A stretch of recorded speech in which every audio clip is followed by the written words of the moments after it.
வா வாத்தியார் படம் இன்றைக்கி பார்த்தாச்சு. இந்த படத்துடைய ஸ்டோரி லைன் என்ன அப்படின்னு பார்த்தீங்கன்னா, தீவிர எம்ஜிஆர் ரசிகராக இருக்கக்கூடிய நம்ம ராஜ்கிரண் அவருடைய பேரனை எம்ஜிஆராகவே நினச்சி வளர்க்குறாரு. அந்த பையன் எம்ஜிஆராக இருந்தாரா நம்பியாரா மாறினாரா அப்படிங்கிற மாதிரியான ஒரு ஸ்டோரி லைனு. படத்துடைய ஆரம்பத்தில் 1987 ஒரு சம்பவம் நடக்குது. என்ன அப்படின்னா, ராஜ்கிரண் அவருடைய நண்பர்கள் ஆனந்தராஜ்னு சிலர்லாம் ஒரு ரீல் பெட்டியை வாங்கிட்டு வந்து தியேட்டரில் ஒரு படத்தை போட சொல்கிறாங்க.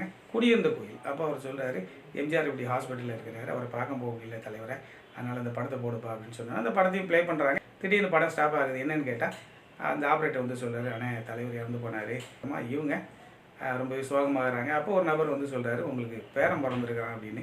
இவர் நேராக ஹாஸ்பிட்டல் வந்துட்டு அந்த பேரனை பார்க்குறாரு. அவர் முதல்ல பார்க்குறது அந்த பேரனுடைய காலில் ஒரு மச்சம் இருக்குதான்னு பார்க்குறாரு. ஏன் அப்படின்னா, தலைவருக்கு அப்படி இருக்கும்னு சொல்லி அவர் சொல்லுவார். என்னோடய தலைவரே பிறந்து வந்துட்டார் அப்படின்னு சொல்லிட்டு அந்த பையனை எம்ஜிஆராகவே அவர் நினச்சி வளர்க்குறாரு. அந்த பையனுடைய மேனரிசம் எல்லாமே கொஞ்சம் எம்ஜிஆர் போலேயே இருக்கும். அந்த பையன் தான் ஹீரோ கார்த்தி. அப்படியே கட் பண்ணால் ப்ரெசென்ட்டில் அவர் வந்து ஒரு கரப்டட் போலீஸாக இருக்கிறாரு. அரசியல்வாதிகள் அவங்க செய்யக்கூடிய ஒரு சம்பவம், ஏதோ ஒரு பெரிய டீலிங் ஒன்று நடக்குது. அந்த ஒரு விஷயத்தில் இவரும் போலீஸ் நிறைய பேர் அதில் ஈடுபடுறாங்க. அதுக்கப்புறம் என்னென்ன சம்பவங்கள் நடந்தது, இவர் என்ன ஆனார் அப்படிங்கிறது ஒரு பக்கம். இன்னொரு பக்கம் இவருக்குள்ளேயுமே எம்ஜிஆருடைய ஆன்மா வர்றதாகவும், அவர் நிறைய இடங்களில் எம்ஜிஆர் எப்படி தவறுகளை தட்டி கேட்பாரோ அது மாதிரியான ஒரு விஷயத்தையும் ப்ளே பண்ணுறாரு. 2 ட்ராக்ல அந்த கதையை கொண்டு போயிருப்பாங்க. எப்போல்லாம் இந்த ஹீரோ தனக்குள்ளே எம்ஜிஆர் இருக்கிறான்னு உணர்றாரோ அந்த இடத்துலலாம் அவருடைய மேனரிசம், குதிரையில் வர்றது, சாட்டையை கொண்டு எதிரிகளை பந்தாடுறது, இந்த மாதிரியான காட்சிகளெல்லாம் கொண்டு போயிருப்பாங்க. எம்ஜிஆர் படத்தில் நிறைய பாடல்கள்லாம் அதில் கொண்டு வந்திருப்பாங்க. அதெல்லாம் நல்லா ரசிக்கும்படியாக இருந்தது.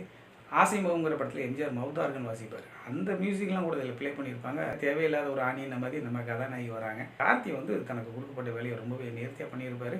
அவர் அந்த டிரான்ஸ்ஃபர்மேஷன் ஆகிற காட்சியெல்லாம் ரொம்பவே சூப்பராக இருக்கும். எம்ஜிஆருடைய ஒரு புகழ்பெற்ற பாடல் ராஜாவின் பார்வை ரொம்பவே சூப்பராக இருக்கும். அந்த பாட்டை இதில் ரீமிக்ஸ் பண்ணி டேமேஜ் பண்ணி வச்சுருக்கிறாங்க. கார்த்தி கேரக்டரை கூட இன்னும் கொஞ்சம் நல்லா எழுதியிருக்கலாம். மற்ற எல்லா கேரக்டருமே ரொம்பவே புவராக எழுதப்பட்டிருக்கு. ஜார்ஜ் வில்லியம்ஸுடைய ஒளிப்பதிவு, அதே போல் சந்தோஷ் நாராயணுடைய மியூசிக், இதெல்லாமே இந்த படத்துக்கு பெரிய பலமாக தான் இருந்தது. திரைக்கதை சுவாரஸ்யம் இல்லாதனால நம்மளால் பெருசாக அந்த படத்தோட ஒன்றி போக முடியல. முதல் பாதி ரொம்ப சுமாராக இருந்தது, 2வது பாதி அதை விடவே சுமாராக இருந்தது. முதல் முகம்னு ஒரு டீம் ஒன்று காட்டுவாங்க.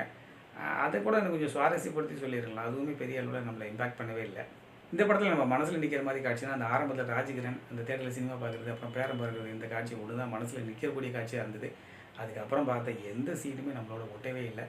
அரசியலையும் சரி, சினிமாலையும் சரி, எம்ஜிஆருடைய தேவை இருந்துக்கிட்டே இருக்குது. எம்ஜிஆர் ரசிகர்களை திருப்திப்படுத்துகிற மாதிரியான நிறைய காட்சிகள் இருக்குது. மொத்தத்தில் அந்த படம் எப்படி இருக்குது அப்படின்னு கேட்டிங்கன்னா, நான் பட்டேன் கஷ்டம், பார்க்குறது உங்கள் இஷ்டம். நன்றி.